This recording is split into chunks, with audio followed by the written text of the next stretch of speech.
Buen día, nos corresponde revisar para esta agenda de módulo virtual el tema de sangrado digestivo, un tema sumamente interesante y esta presentación es bastante entretenida y didáctica, pues tiene bastantes imágenes y pues para mí el mayor interés es que comprendan cómo ha cambiado el sangrado digestivo a lo largo de las últimas décadas. Inicialmente, pues los pacientes que debutaban con sangrado digestivo necesitaban un manejo básicamente quirúrgico, pero con el advenimiento y crecimiento de terapéuticas endoscópicas de los últimos 20-30 años, pues realmente ahora es el endoscopista, el gastroenterólogo, el que maneja a estos pacientes y rara vez requieren de manera final una cirugía. Como generalidades, el sangrado no varicial representa un 80-85% de los sangrados digestivos altos, y de estos sangrados no variciales la mayoría se asocian a enfermedad ulceropéptica. Es muy importante entender que el 80% de los casos el sangrado es autolimitado y se da de manera espontánea. Por eso es que muchas pues, de las intervenciones que hacemos como gastroenterólogos es para prevenir el resangrado más que el sangrado agudo. Aunque en algunas ocasiones encontramos a los pacientes sangrando activamente, un 20% de ellos, para ser específicos, la mayoría van a ser autolimitados y nosotros centramos básicamente en prevenir el resangrado o en los casos extraños de ese 20% que tiene sangrado activo, pararlo. Entonces, para que cuando ustedes aborden un paciente en el servicio de emergencias tengan esa tranquilidad, que la mayoría se dé de manera espontánea, que se requiere una endoscopía, pero en ocasiones otras intervenciones como la valoración hemodinámica es más importante. Y esa es una de las piezas claves o los puntos claves que ustedes deben llevarse de esta charla. Importante, en Estados Unidos 350 de cada 100.000 admisiones hospitalarias, o sea, no es despreciable, y tiene una mortalidad entre el 13 y el 14%, siendo más altos las cifras en estudios iniciales y siendo mucho menor en la actualidad. Si el paciente que pues, al abordaje inicial no se puede detener el sangrado o resangre, la mortalidad asciende a un 30-40%, y por eso es importante el manejo inicial y subsecuente de los pacientes. La mayoría de sangrados de todo el aparato digestivo, el 50-70% son altos, y ahora vamos a ver qué es la definición de altos. Entre un 40 y un 20% son el tracto gastrointestinal inferior, refiriéndose a colon y ano rectal. Antes se describía como alto todo lo que estaba por encima del ángulo de Treitz y bajo todo lo que estaba por debajo del ángulo de Treitz. Sin embargo, nuevas clasificaciones incorporan el sangrado del intestino delgado como un sangrado medio, que en la mayoría de los pacientes debuta como un sangrado oculto, y lo veremos más adelante este tipo de definiciones. Antes era imposible estudiar el intestino delgado. Sin embargo, en los avances de las últimas décadas ha permitido que nosotros estudiemos y aprendamos más del intestino delgado, y por eso ahora lo diagnosticamos más. Entonces, de manera general, los sangrados se pueden dividir en sangrados altos y bajos, por encima o por debajo del ligamento de Treitz, o en nuevas clasificaciones también se considera el sangrado medio, el que proviene del intestino delgado. Y vamos a ver que el ángulo de Treitz básicamente es este músculo suspensorio del duodeno, que nos va a diferenciar todo lo que sangre de aquí para arriba, o sea, esófago, estómago y duodeno, va a ser considerado como sangrado digestivo alto, y lo que esté después bajo.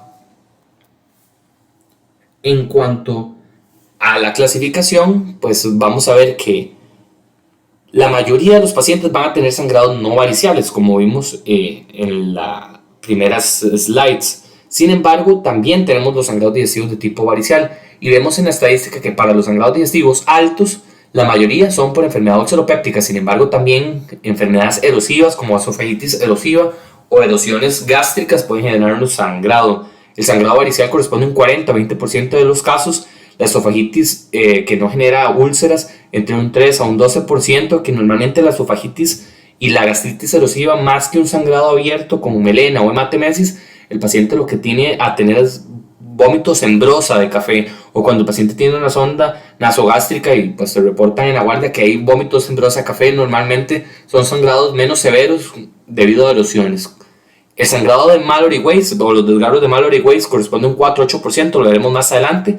Posteriormente, neoplasias, que las neoplasias no solamente adenocarcinomas, sino también hay tumores subepiteliales como el GIST, que son tumores del estómago gastrointestinal, o sea, tumores que crecen por debajo de la mucosa, pero en ocasiones crecen tanto que erosionan hacia el lumen del aparato digestivo generando sangrado, y otras causas se corresponden a un 2-8%. ¿Cuáles son los factores de riesgo para un pobre pronóstico en el paciente? La edad, más de 60 años más, si el paciente tiene múltiples comorbilidades, shock al ingreso, pues nos habla de un sangrado severo. Si es un sangrado asociado a malignidad, pues obviamente pues, desde el punto de vista de pronóstico es mucho más malo. El sangrado varicial tiene una mayor mortalidad también en relación con las comorbilidades del paciente. Cuando se presentan los pacientes intrahospitalarios, generalmente los pacientes en cuidados intensivos o con enfermedades severas. Y también cuando nosotros valoramos en la primera endoscopia y tienen sangrado activo, es un factor de pobre pronóstico, al igual que los pacientes que recurren o tienen alguna coagulopatía, se encuentran anticoagulados o tomando antiagregantes o doble antiagregación plaquetaria. El sangrado severo, normalmente pues el paciente viene con síntomas claros de sangrado como hematemesis, melena o hematoquesia y de manera general va a tener repercusión desde el punto de vista hemodinámico. Inicialmente taquicardia, posteriormente hipotensión y hasta estado de shock o hipotensión ortostática. En los sangrados severos, la caída del hematocrito puede ser de hasta más del 6% o 2 gramos por decilitro en unidades de hemoglobina, y así es como, si el paciente cumple esas características, lo clasificamos como un sangrado severo, que no son la mayoría de los pacientes, pero sí se pueden presentar así. Y para nosotros poder caracterizar y abordar al paciente, pues tenemos que saber las palabras, los criterios y también las definiciones. Y es muy importante porque esos criterios o estas definiciones tan sencillas a veces se resbalan o no saben comprenderlas bien o clínicamente no sabemos diferenciarlas bien, y esto va a ser la diferencia importante para el cuál es el estudio que nosotros vamos a solicitar. Pues si nosotros estamos sospechando un sangrado alto, lo que debemos recurrir es a una gastroscopía. Si estamos sospechando un sangrado bajo, una colonoscopía. Y por eso es importante la diferencia entre hematemesis, melena, hematoquesia y rectorragia. Hematemesis, pues vómitos de sangre roja rutilante de manera muy básica. Melena son esas negras con el betún. La hematoquesia son esas más color vino, y también en algunas ocasiones se pueden ver a los pacientes con sangre revuelta dentro de las heces. La rectorragia es sangre roja rutilante, como cuando uno se corta la mano o la piel y se seca con un papel. Así básicamente es como el paciente se limpia a la hora pues, de defecar y después de defecar. Y el sangrado oculto y el sangrado oscuro son otros conceptos distintos. Hablamos de sangrado oculto en el paciente que no tiene síntomas, pero tiene un examen de sangre oculta en heces positivo. Y cuando este paciente se estudia, tenemos una gastroscopía y una colonoscopía normal. Y si el paciente persiste con este examen de sangre oculta, hay que estudiarlo para ver que el sangrado no corresponde al intestino delgado principalmente, o alguna lesión que nosotros hayamos perdido o que no hayamos visto en la endoscopía inicial. Como cualquier estudio en la medicina, la gastro y la colonoscopía son operadores dependientes y también pueden encontrarse errores o se pueden ir lesiones porque el aparato digestivo es largo. El estómago entre los pliegues puede ocultar lesiones, el duodeno es difícil de valorar, el colon detrás de los pliegues se pueden ocultar lesiones, y por eso en ocasiones también los sangrados ocultos pueden ser por un error a la hora del diagnóstico. Cuando hablamos de sangrado oscuro, el paciente es totalmente diferente. O sea, el paciente describe que ha tenido sangrado, o sea, que ha tenido rectorragia o que ha tenido hematoquesia o que ha tenido melena. Y también podemos encontrar en el hemograma anemia, pero la endoscopía de inicio muestra una gastrocolono normal. Cuando los pacientes tienen sangrado oculto, oscuros y tienen 2 sets de estudio de gastrocolono normal, nos obliga a estudiar el intestino delgado, y eso normalmente lo hacemos a través de la cápsula endoscópica que veremos pues, con más detenimiento adelante. Estas imágenes pues quizás no sean muy bonitas, a lo mejor son un poco grotescas o conchas, pero me interesa que ustedes analicen y se recuerden de estas imágenes para que cuando ustedes valoren al paciente en el servicio de emergencias o en su consultorio, sepan cuál va a ser el abordaje para el paciente, cuál va a ser el camino en el que debemos montar, cómo encaminar al paciente adecuadamente con su estudio endoscópico. Entonces, cuando hablamos de rectorragia, es básicamente eso lo que encuentra el paciente o lo que el paciente le describe como una cortada, sangre roja rutilante, y normalmente esto pues, nos hace pensar de que el paciente tiene un problema anorrectal, por ejemplo una enfermedad hemorroidal o una enfermedad del colon izquierdo, por ejemplo un sangrado diverticular. Entonces, para el paciente que tiene rectorragia, el mejor estudio sería una rectoscopía, obviamente después de una buena valoración del canal anal con un propio olfacto rectal y una inspección de la parte externa a nivel rectal. Si el paciente nos describe que la sangre es más color vino, o que tiene, como en esta muestra, heces revuelta con sangre, entonces se describe que el paciente puede estar presentando hematoquesia. Y normalmente la hematoquesia corresponde a sangrados del colon o en ocasiones, cuando son sangrados muy severos, del intestino delgado. En cambio, la melena es sangre negra, así. Es sangre ya digerida, oxidada, y por eso toma este color. Entonces, el paciente va a decir que las heces son negras, color betún o alquitrán, y normalmente eso corresponde a sangrados digestivos altos o en raras ocasiones de intestino delgado. En pacientes, por ejemplo, los adultos mayores con tránsitos muy lentos, por ejemplo, los constipados o estreñidos crónicos pueden tener melena producto de un sangrado del intestino delgado del colon. Sin embargo, esto es muy raro, al igual que también podemos ver hematoquesia como causa de sangrado digestivo alto en pacientes que tienen hemorragias severas. Sin embargo, estos son excepciones a la regla. Nosotros debemos de entender y valorar al paciente con lo más frecuente, y es que cada una de estas diferentes manifestaciones clínicas nos tiene que a nosotros despertar una alarma o nos debe hacer encaminar o guiar al paciente hacia un estudio endoscópico específico, y por eso es importante que ustedes reconozcan esta imagen. ¿Cuál va a ser la evaluación inicial? Igual que cualquier paciente, historia clínica y examen físico. Posteriormente vamos a ver la condición hemodinámica del paciente. Esto es muy importante, y de hecho lo más importante, lo que disminuye más la mortalidad en el abordaje del sangrado digestivo, no es la endoscopía, sino el abordaje y la reanimación inicial. Eso es el concepto y el pilar que yo quiero que ustedes se lleven, porque quizás cuando uno está en el servicio de urgencia, y nosotros que pues también, además de endoscopista, fuimos en una vez médicos generales, entendemos que genera un poco de ansiedad o de zozobra cuando el paciente viene pues con un sangrado digestivo, con melena, con hematoquesia, porque ya queremos ir corriendo a hacerle la endoscopía. Sin embargo, esto no es lo más importante. La reanimación con cristaloides es la terapia que nos va a ayudar a que el paciente disminuya la mortalidad. El paciente que llega a la sala de endoscopías inestable hemodinámicamente es un paciente que tiene una mortalidad muy alta, e inclusive se ha visto que la endoscopía temprana, entre los pacientes se han hecho estudios comparativos que se les hace una endoscopía temprana versus una endoscopía un poco más tardía pero con adecuada reanimación, les va mejor a estos pacientes. Entonces no se estresen si el endoscopista se atrasa un poco. Estrésense ustedes o preocúpense de la reanimación y del manejo inicial con el paciente. ¿A cuáles pacientes vamos a transfundir? Solo los pacientes que tengan hemoglobinas menores a 7.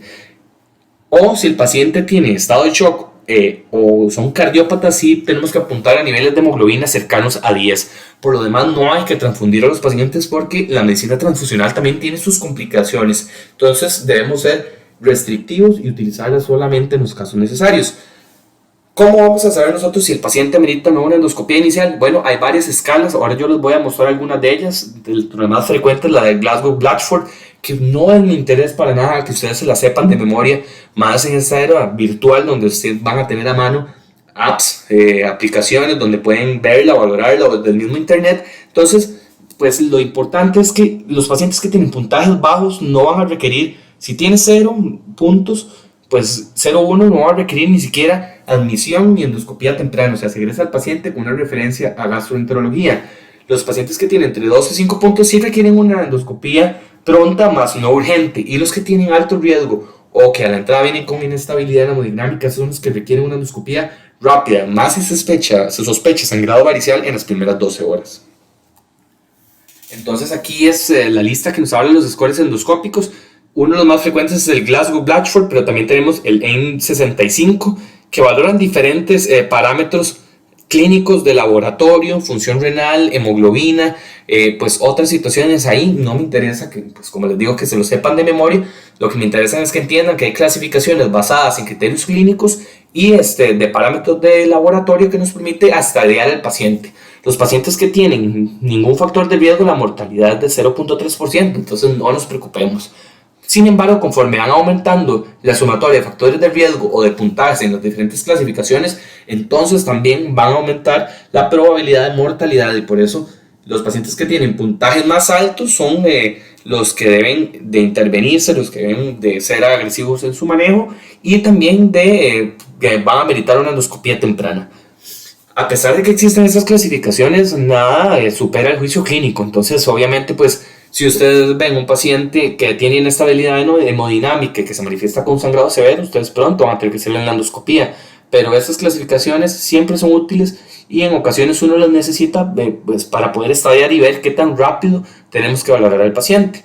Entonces, por ejemplo, el Glasgow-Blatchford nos va a hablar la presión arterial, el nitrógeno heroico, los niveles de hemoglobina y la frecuencia cardíaca, miren la síncope, si tiene enfermedad hepática porque pues, es más riesgo de sangrado varicial o enfermedad cardíaca. Y la sumatoria de estos factores son lo que nos va a hacer posible pues, entrarle a este paciente. Si el puntaje es de 0,1 puede ingresarse y manejarse ambulatoriamente con la endoscopía. Más de eso sí requiere una endoscopía pronta y los que son mucho más de 6 tienen un mayor riesgo de mortalidad.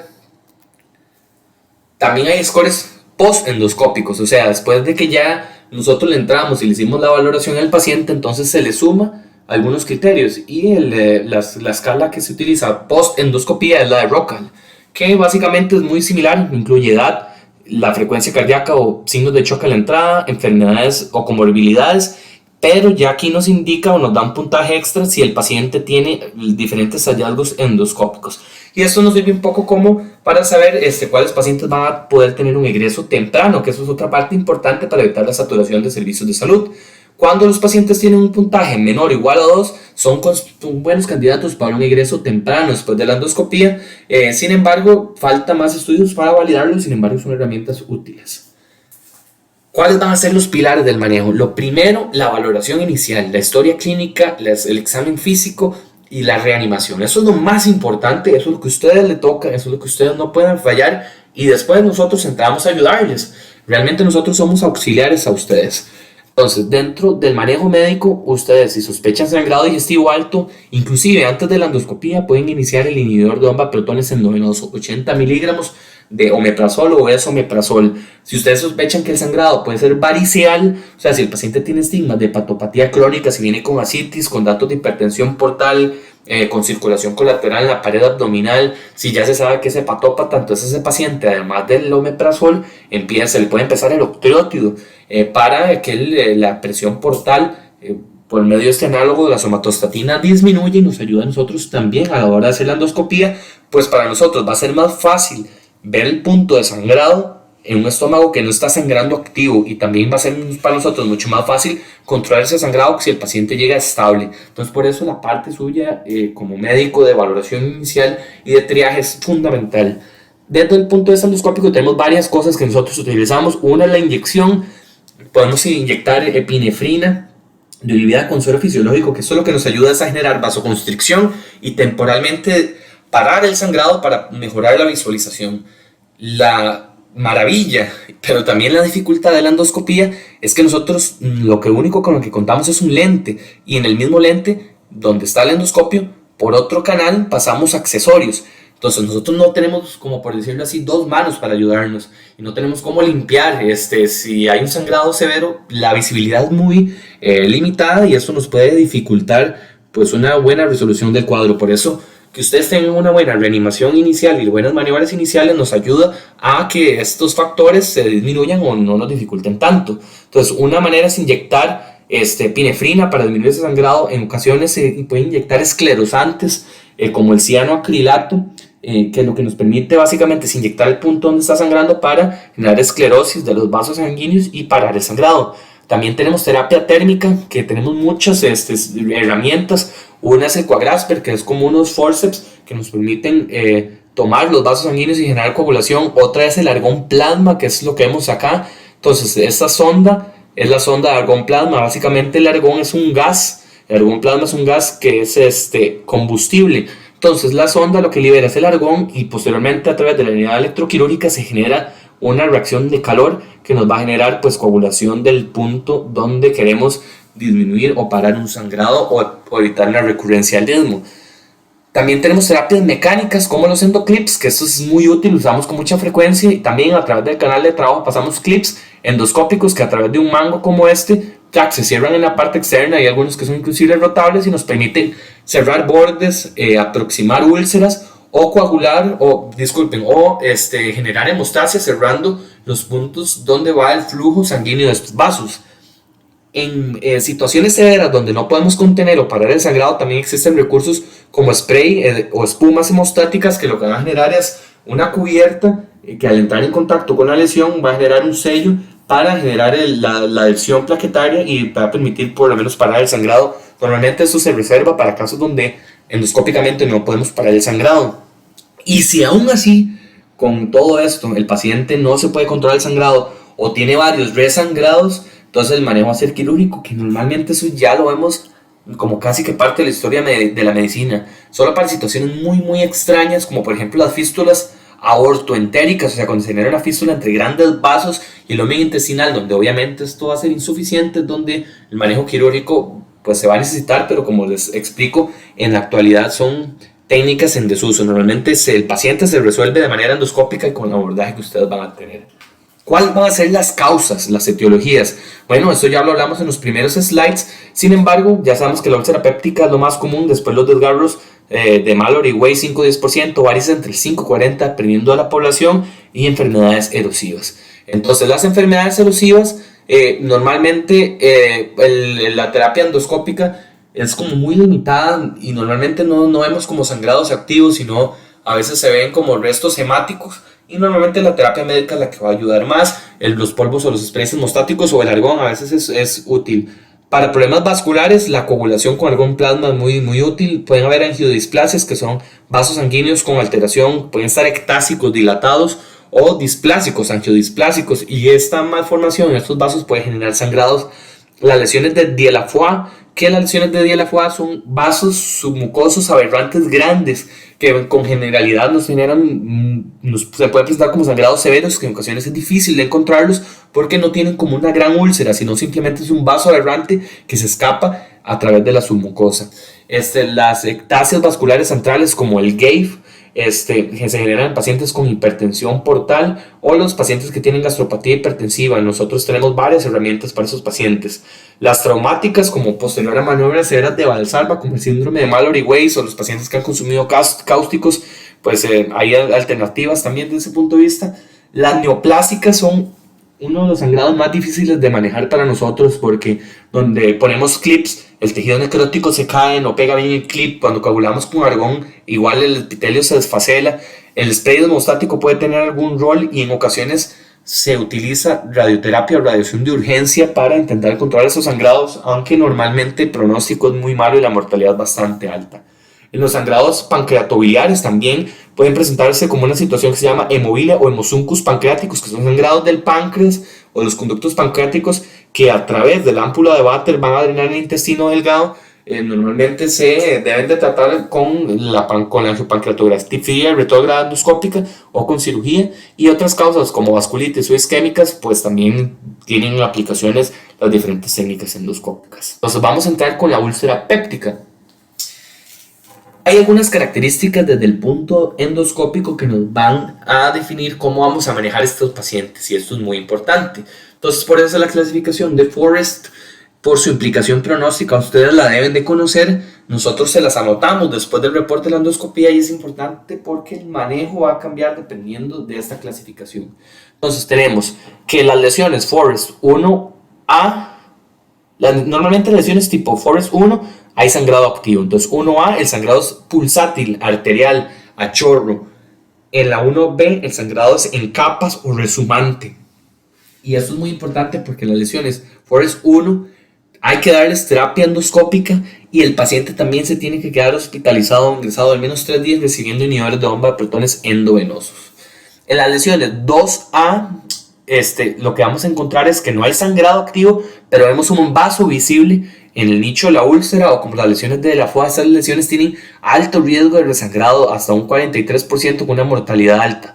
Por eso las lesiones que son 2A con vaso visible, a pesar de que no hay sangrado activo, probablemente el paciente sangró o tiene mucho riesgo de resangrar, y también amerita 2 terapias endoscópicas al menos combinadas, que eso lo veremos más adelante, que nosotros normalmente combinamos 2 tipos de terapias, por ejemplo epinefrina con argón o epinefrina con clips. Nosotros, después de hacer esta terapia endoscópica, el paciente también debe de admitirse dentro del hospital para su manejo. A partir de aquí hacia abajo, las lesiones pueden manejarse un poco más ambulatorias. Las lesiones 2B lo que tienen es un coágulo adherido. Entonces vemos el coágulo encima de la úlcera. ¿Qué es lo que nosotros hacemos los endoscopistas? Limpiar, quitar ese coágulo, y ahí vamos a cambiar un poco la clasificación. Si al quitar el coágulo lo que encontramos es un vaso visible, pasa a 2A. O si al quitar el coágulo encontramos sangrado en capas, pasa a 1B. Las lesiones 2B normalmente hay que ver para hacia dónde van después de quitar el coágulo. O si al quitar el coágulo que encontramos una mancha plana, entonces ya nos quedamos más tranquilos. La mancha plana es una lesión 2C y estas lesiones tienen poco riesgo de resangrado y tienen baja mortalidad. Entonces normalmente a sus pacientes no se les hace terapia endoscópica y se egresan con inhibidores de bomba de protones vía oral, al igual que la úlcera de fondo limpio, que también tiene baja mortalidad de bajo riesgo de sangrado, entonces tampoco se le aplica terapia endoscópica y lo que requiere es únicamente manejo con inhibidor de bomba de protones vía oral. Entonces aquí tenemos un sangrado arterial en jet, una lesión Forrest 1A. Esta lesión evidentemente necesita terapia. Aquí tenemos una lesión con una úlcera y en la úlcera encontramos esto, que esto es un vaso visible, o sea, es una lesión Forrest 2A y también requiere terapia hemostática o endoscópica dual y posteriormente admisión. Esto es un coágulo adherido, entonces es una lesión 2B. Este coágulo adherido normalmente hay que removerlo para ver qué es lo que está abajo de la úlcera y dependiendo de eso el paciente se puede quedar en el hospital y dar terapia endoscópica o no.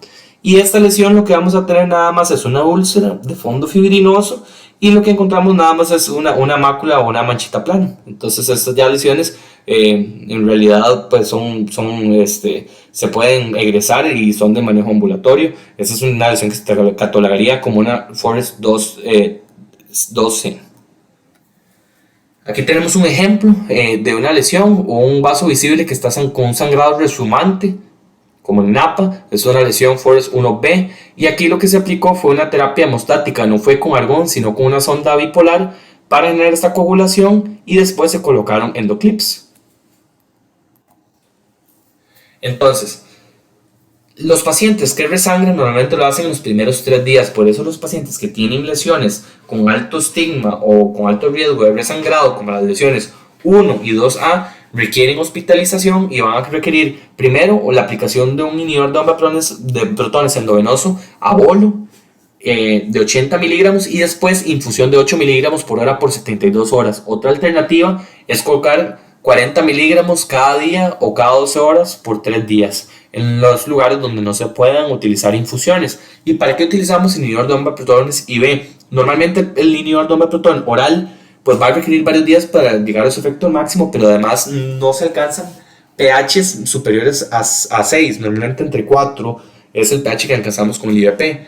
Nosotros requerimos un pH de más de 6 porque la sangre tiene un efecto proteolítico y no permite la formación del coágulo plaquetario y de una adecuada hemostasia. Entonces por eso es el que se utiliza el inhibidor de bomba de protones, para que la úlcera pueda sanar, para que se pueda formar un buen coágulo y pueda después esto resolverse. Y la prevención de la recurrencia va a ser a través de las medidas hemostáticas que nosotros vamos a aplicar al paciente. Si el paciente, por ejemplo, tiene una úlcera duodenal, ya la úlcera tenía un sangrado, la clipamos, le pusimos epinefrina, se controla el sangrado, al paciente se le colocó el IVP oral y nada más se egresa, pues obviamente si no aplicamos ninguna estrategia puede resangrar. Entonces el paciente requiere inhibidor de bomba de protones por lo menos por 8 a 12 semanas para terminar de cicatrizar la úlcera y después debemos buscar y erradicar el Helicobacter pylori para no tener un resangrado. Igual si el paciente está con AINES o si el paciente estaba sobre anticoagulado, hay que evitar la recurrencia y por eso el manejo después del abordaje inicial es muy importante y el manejo después de la endoscopía normalmente corresponde al médico general o al médico del servicio de urgencias o al médico hospitalista y por eso es importante que ustedes conozcan que la parte más importante para prevenir la recurrencia es el manejo que ustedes después le den al paciente. Entonces al egreso, descartar el Helicobacter para la enfermedad ulceropéptica, el dar el inhibidor de bomba de protones por suficiente tiempo. Si el paciente estaba con AINES, si tenía AINES no selectivos y el paciente no tiene alto riesgo cardiovascular, pasarle un selectivo o combinar con el uso de inhibidor de bomba de protones. Y el paciente que estaba con doble antiagregación, si esto estaba solo con aspirina pero tiene un riesgo cardiovascular alto, se puede reiniciar al tercer día después de la terapia hemostática si se logró una adecuada hemostasia, al igual que la anticoagulación. Si por ejemplo el paciente sangre estuvo con warfarina, pues hay que revertirla si el paciente estaba sobre anticoagulado y posteriormente después de que se alcance hemostasia se puede reiniciar la warfarina porque eso va a tardar un tiempo en volver a generar su efecto anticoagulante o se puede mantener si tiene el riesgo cardiovascular muy alto con heparinas de bajo peso molecular. La aspirina sí se puede reiniciar a partir del tercer día. Otro tipo de causas que nos pueden generar sangrado digestivo alto son los desgarros de Mallory Weiss, y normalmente son pacientes alcohólicos que empiezan con un cuadro de vómitos, y después de varios vómitos o después de un vómito fuerte o forzoso, el paciente empieza con hematemesis. Esa es la historia típica clásica. ¿Cuál es el diagnóstico diferencial que nosotros vamos a tener con el alcohólico que vomite y que sangre? Bueno, que el paciente no tenga un sangrado digestivo variceal, y para eso es importante el examen físico, la historia clínica, ver si el paciente tiene datos a su inspección de hepatopatía crónica evolucionada o datos sugestivos de hipertensión portal, como ginecomastia, distribución ginecoide del vello púbico, ascitis, circulación colateral en la pared abdominal, edemas. Todo eso nos pueden ir datos aclarando hacia dónde va el paciente. En cuanto a los desgarros de Mallory Weiss, normalmente se generan en el tercio distal del esófago, y lo que generan pues son estos desgarros o pérdidas de solución en la continuidad de la mucosa, y en ocasiones se pueden exponer algunos vasos sanguíneos. La mayoría se dan de manera espontánea. Cuando hay sangrado activo, nosotros también aplicamos terapia endoscópica, y el paciente normalmente se queda para recibir inhibidor de bomba de protones por unos cuantos días, por unos 2-3 días. Si el paciente pues, no tiene estigmas de sangrado o de alto riesgo de resangrado, en ocasiones nada más regresan con inhibidor de bomba de protones oral. El sangrado varicial es otra situación, y es, pues, tiene mucha más morbilidad. Son pacientes que ya tienen enfermedades de fondo, y pues el pobre control de su hepatopatía crónica es la que nos va a generar este problema de hipertensión portal y de sangrado. Entonces, ¿qué vamos a hacer con estos pacientes? Bueno, fundamental, si se sospecha sangrado digestivo, la endoscopía temprana en las primeras 12 horas, y dar tratamiento médico por al menos de 2 a 5 días. El paciente se tiene que quedar hospitalizado más tiempo. ¿Por qué? Porque los pacientes que tienen ascitis hay que darles tratamiento antibiótico para prevenir la aparición de peritonitis bacteriana espontánea, que es la infección de líquido ascítico que se genera en estos pacientes por translocación bacteriana después del sangrado digestivo. Además, el resangrado aumenta mucho la mortalidad, y entre más alto las clasificaciones de severidad de la patopatía, pues más la probabilidad de complicaciones.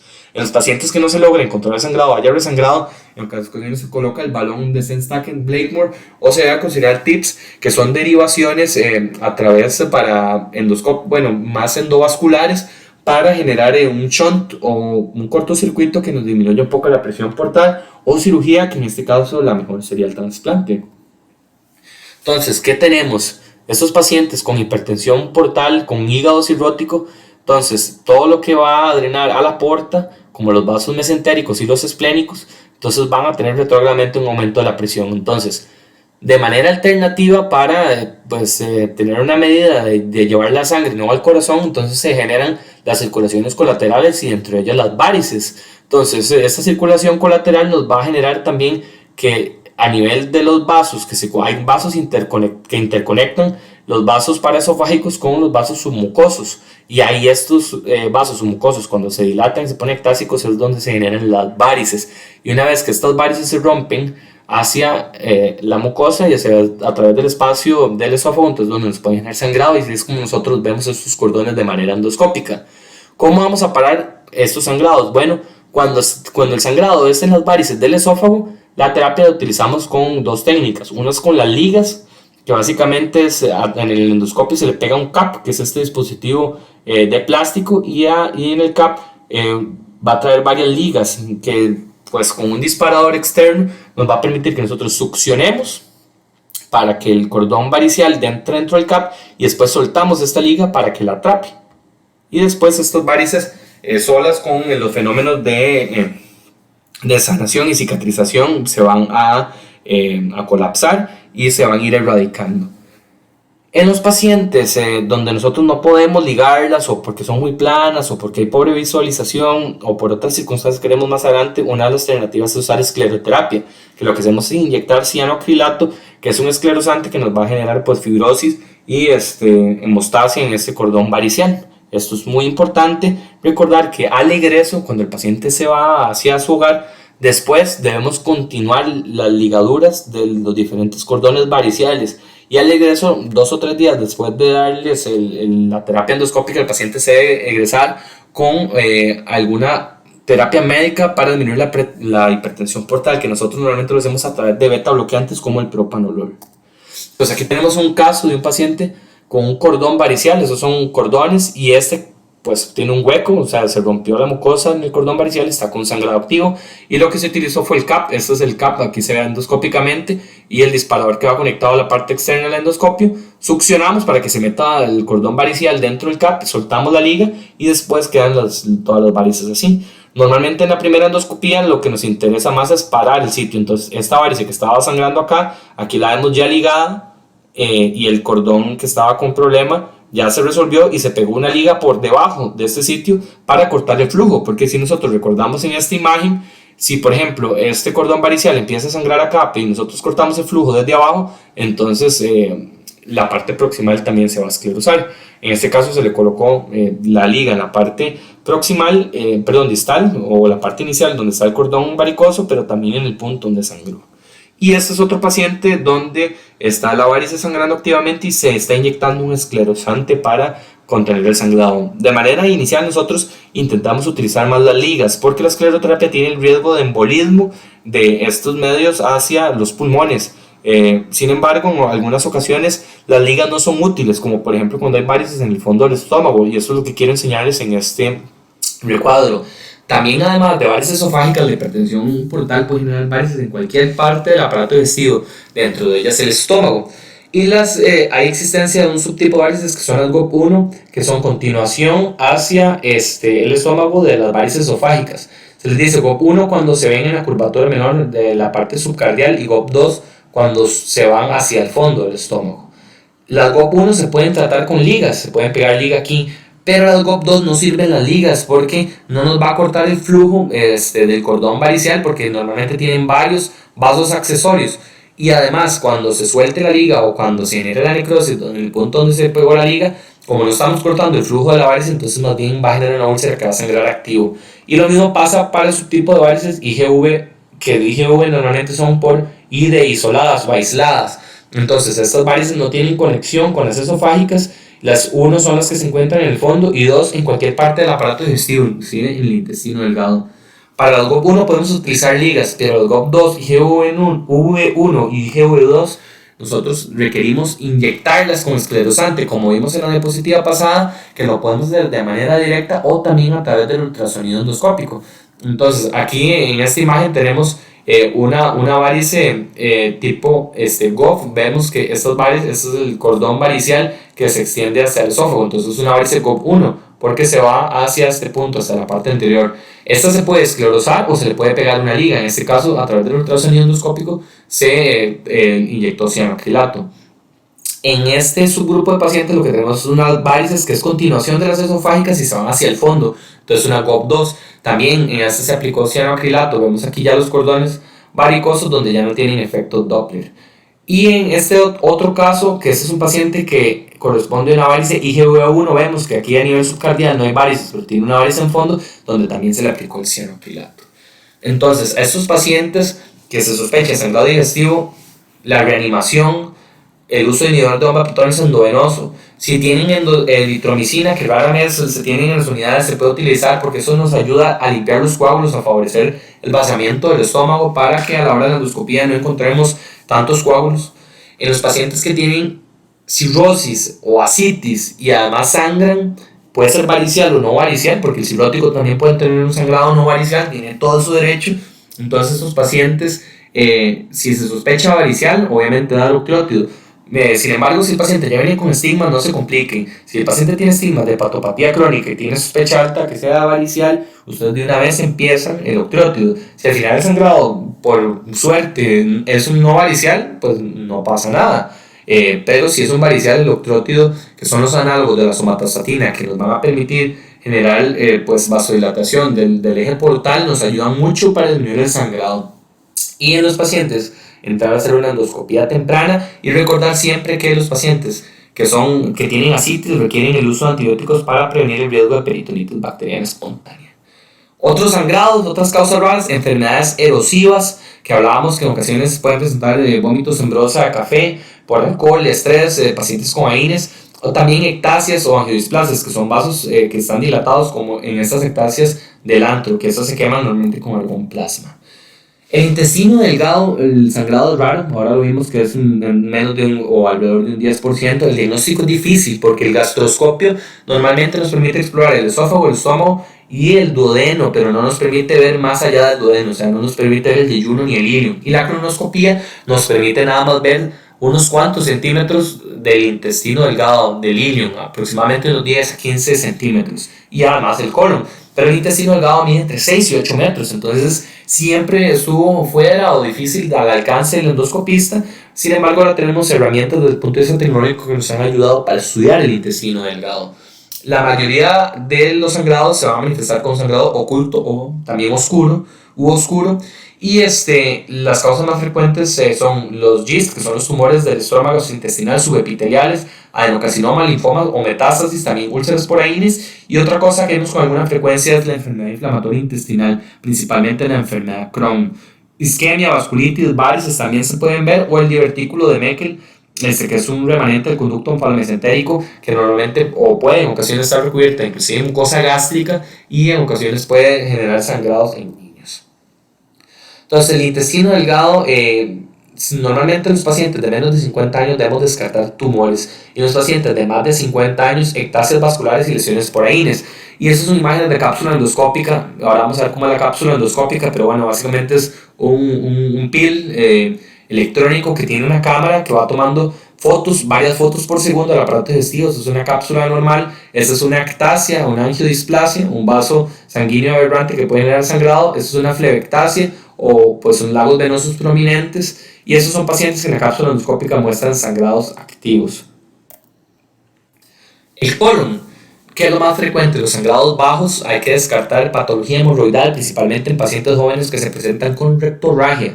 Sin embargo, al avanzar la edad, como los adultos mayores, debemos de sospechar divertículos que son frecuentes en el lado izquierdo que pueden sangrar, también las ectasias vasculares en pacientes que están tomando aspirina o anticoagulantes, diferentes tipos de colitis, o si el paciente fue sometido a una polipectomía que no esté sangrando, y también se pueden ver úlceras por Ahines, también en los pacientes que se han sometido a radiación por cáncer de próstata o por patología anexial, en el caso de las mujeres, pueden generar proctitis actínica, que son vasos sanguíneos aberrantes en el recto que deben ser coagulados con algún plasma. También fístulas, que hablamos que la fístula aortoentérica es una complicación muy severa, normalmente de manejo quirúrgico, y en adolescentes descartar enfermedad inflamatoria intestinal. También en los adultos, la colitis por enfermedad de Crohn puede generar úlceras en cualquier parte del aparato digestivo, desde la boca hasta el ano, y el CUSI normalmente es una enfermedad más del recto, que normalmente tiene ir ascendiendo de manera progresiva, homogénea, no en parches, sino afectando todo el espesor de manera distal aproximada, o sea, empezando del recto y avanzando subsecuentemente. Y normalmente estos pacientes debutan con rectorragia o hematoquesia, a diferencia del Crohn, que como la úlcera puede estar en cualquier aparato, en cualquier parte del aparato digestivo, la manifestación clínica inicial puede ser muy diversa. En cuanto a los sangrados diverticulares, bueno, los divertículos son estas saculaciones que básicamente en la muscular propia, que es la que vemos acá, hay puntos de debilidad en la pared del colon, normalmente en el borde antimesentérico, donde hay vasos perforantes, hay un punto de fragilidad en la pared, y eso puede generar que se generen estos sacos. O sea, los vasos perforantes, que son los que van a entrar por acá, con el paso del tiempo, con la edad, va a haber una pérdida de la elasticidad y la compliance de la pared del intestino, va a generar esos saquitos que a través del espacio muscular se va a protruir la serosa, la submucosa y la mucosa. O sea, normalmente los divertículos del colon carecen de capa muscular. Y el problema es que este vaso perforante en ocasiones puede sangrar, y normalmente nosotros lo encontramos a través de clips. La mayoría de los sangrados diverticulares se manifiestan con pacientes con rectorragia o hematoquesia. Rara vez se presentan como melena, tienden a ser un inicio abrupto e indoloro, y los del colon derecho son los que en ocasiones el paciente estreñido se pueden presentar como melena, pero pues es muy raro. Es muy raro que una melena sea por un sangrado digestivo bajo, normalmente es por un sangrado digestivo alto. Entonces les recuerdo al principio de interpretar la clínica del paciente para diferirlo al procedimiento endoscópico propio. La mayoría resuelven espontáneo y pueden resangrar. Manejo inicial, como todo reanimación, la hemoglobina es importante, que para todos los sangrados digestivos el inicio puede ser normal. ¿Por qué? Porque cuando uno sangra, pierde hematíes, pero también pierde plasma. Y recordemos que la hemoglobina es un parámetro de gramos gramos por decilitro. Entonces, si uno pierde hematíes, o sea, los gramos de hemoglobina, pero también pierde los decilitros de plasma, al principio la caída de la hemoglobina no es tan abrupta en los primeros laboratorios. Pero después de que ustedes reanimen al paciente, le metan volumen o el paciente se activen pues, los sistemas de renina, angiotensina, aldosterona para aumentar el espacio intravascular a través de sus sistemas de recaptura de agua, entonces ahí sí va a aumentar los decilitros, el denominador se va a hacer más grande y el numerador va a bajar porque pues, ya hubo esas pérdidas de matías y ahí es donde uno empieza a ver la caída de la hemoglobina. Por eso es muy frecuente la llamada que se le hace al gastroenterólogo al día siguiente de que el paciente siguió perdiendo o que más bien está sospechando que el paciente está resangrando porque la hemoglobina cayó. Bueno, es esperable que en las primeras 24 horas, aunque el sangrado ya haya cedido o aunque habíamos aplicado bien la técnica endoscópica, la hemoglobina puede caer un poco y es por esto, porque es una relación gramos por decilitro y entonces en los primeros días puede haber una pequeña caída de hemoglobina y eso no significa que el paciente esté resangrando. Aquí lo más importante va a ser la evaluación clínica del paciente. O sea, si el paciente ya está hemodinámicamente estable, se siente bien y no impresiona el resangrado, pues no hay ningún problema. Al igual que la melena puede persistir todavía por varios días después del sangrado digestivo alto porque el intestino va a tener esa sangre oxidada. Los niveles menores de 7 requieren transfusión, como ya hemos hablado, y también los pacientes que son cardiópatas mantener niveles cercanos a 10. Dentro de los pacientes que no se pueden controlar, una de las alternativas es la angiografía. Sin embargo, es un método que se utiliza con poca frecuencia, no está disponible en todos los medios. Y lo que sí es importante para la evaluación del sangrado digestivo bajo es que el paciente, cuando se lleve la colonoscopia, tiene que tener adecuada preparación intestinal. O sea, ustedes no nada más pueden llamar al gastroenterólogo y pretender que va a ir corriendo a meter el endoscopio con un colon lleno de heces, porque no vamos a encontrar absolutamente nada. Entonces, los pacientes que requieren una colonoscopia por sospecha de sangrado principalmente diverticular, que es el que más frecuente amerita que nosotros entremos, entonces esos pacientes hay que empezarles de manera inmediata dieta líquida y utilizar algún laxante que se puede utilizar, sodas, fosfosodas por ejemplo, o el polietilenglicol, y se dan preparaciones rápidas para que llegue a la endoscopia con el colon limpio. La angiografía, como hablábamos, permite solo detectar el sitio de sangrado si hay sangrado activo para generar embolización, pero normalmente se utiliza solo cuando las terapias endoscópicas han fallado, no se encuentra el punto de sangrado o el paciente se mantiene hemodinámicamente inestable y no se ha logrado controlar el sangrado, no como una terapia de entrada. Y hablamos al principio de que existe el sangrado oscuro u oculto, o sea, el que no encontramos la causa pese a 2 gastro y colonoscopías. Entonces, aquí la tecnología nos ha avanzado por medio de la cápsula endoscópica, que básicamente hay varios tipos, pero son estas cápsulas tipo pastillas que en la punta tienen una cámara que nos permite tomar fotografías. Entonces al paciente se le amarra en la parte externa del abdomen un sistema de captura de imágenes, algo parecido como por decirlo así un Bluetooth, y nos va a ir capturando estas fotos que el paciente va a ir tomando y después nosotros la información de esta banda la quitamos y el dispositivo que lleva al paciente conectado acá, que es este mismo de acá, se coloca en la consola del ordenador y nos permite descargar y ver todas esas imágenes que se tomaron en el intestino delgado. El paciente posteriormente defecará la cápsula endoscópica. Evidentemente esta cápsula no se reutiliza, la cápsula que el paciente defeca pues ahí se dejará. En algunos pacientes, como por ejemplo los que tienen estenosis, como la enfermedad de Crohn, la cápsula endoscópica puede quedar retenida. Y si no genera un cuadro obstructivo, no nos debemos de preocupar. El paciente después la botará y si no la bota, podemos entrar a través de la enteroscopia para recuperarla y más adelante hacer la enteroscopia lo que es. Vemos en estos pacientes flerectasias en la cápsula endoscópica y luego en la enteroscopia se encuentra el punto sospechoso de sangrado. También podemos encontrar otras causas de sangrado oculto, como es el paciente que tiene el ictus, tricocéfalos a nivel intestinal. Entonces la cápsula endoscópica nos sirve mucho para el diagnóstico. El problema es que desde el punto de vista terapéutico no nos ayuda. Y por eso es que se han creado otras técnicas para intervenir desde la parte endoscópica, como la enteroscopía. Que básicamente los enteroscopios son endoscopios que son más largos, o sea, tienen más metros de manguera y también tienen acopladas en sus puntas balones.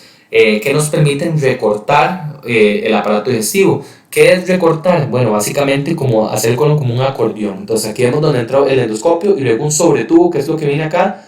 Se infla este balón para anclar, se avanza el endoscopio, se infla el balón que está acoplado a la punta, se desinfla el del sobretubo, se avanza el sobretubo, se infla el balón del sobretubo y se tracciona el colon para recortarlo. Eso es más o menos como cuando uno hace la media y la recorta, la envuelve para poder después estirarla. Eso es lo que nosotros hacemos en el aparato digestivo, como arrollar el colon dentro del tubo, o sea, que el colon se vaya arrollando atrás del tubo para nosotros poder ir avanzando, y eso nos permite explorar el colon, el intestino delgado, perdón, para encontrar el sangrado en su punto. Entonces, vemos, normalmente se hace primero la cápsula para hacer el diagnóstico, y o si el paciente está hemodinámicamente inestable, se puede entrar de una vez con el telescopio para hacer terapéutica.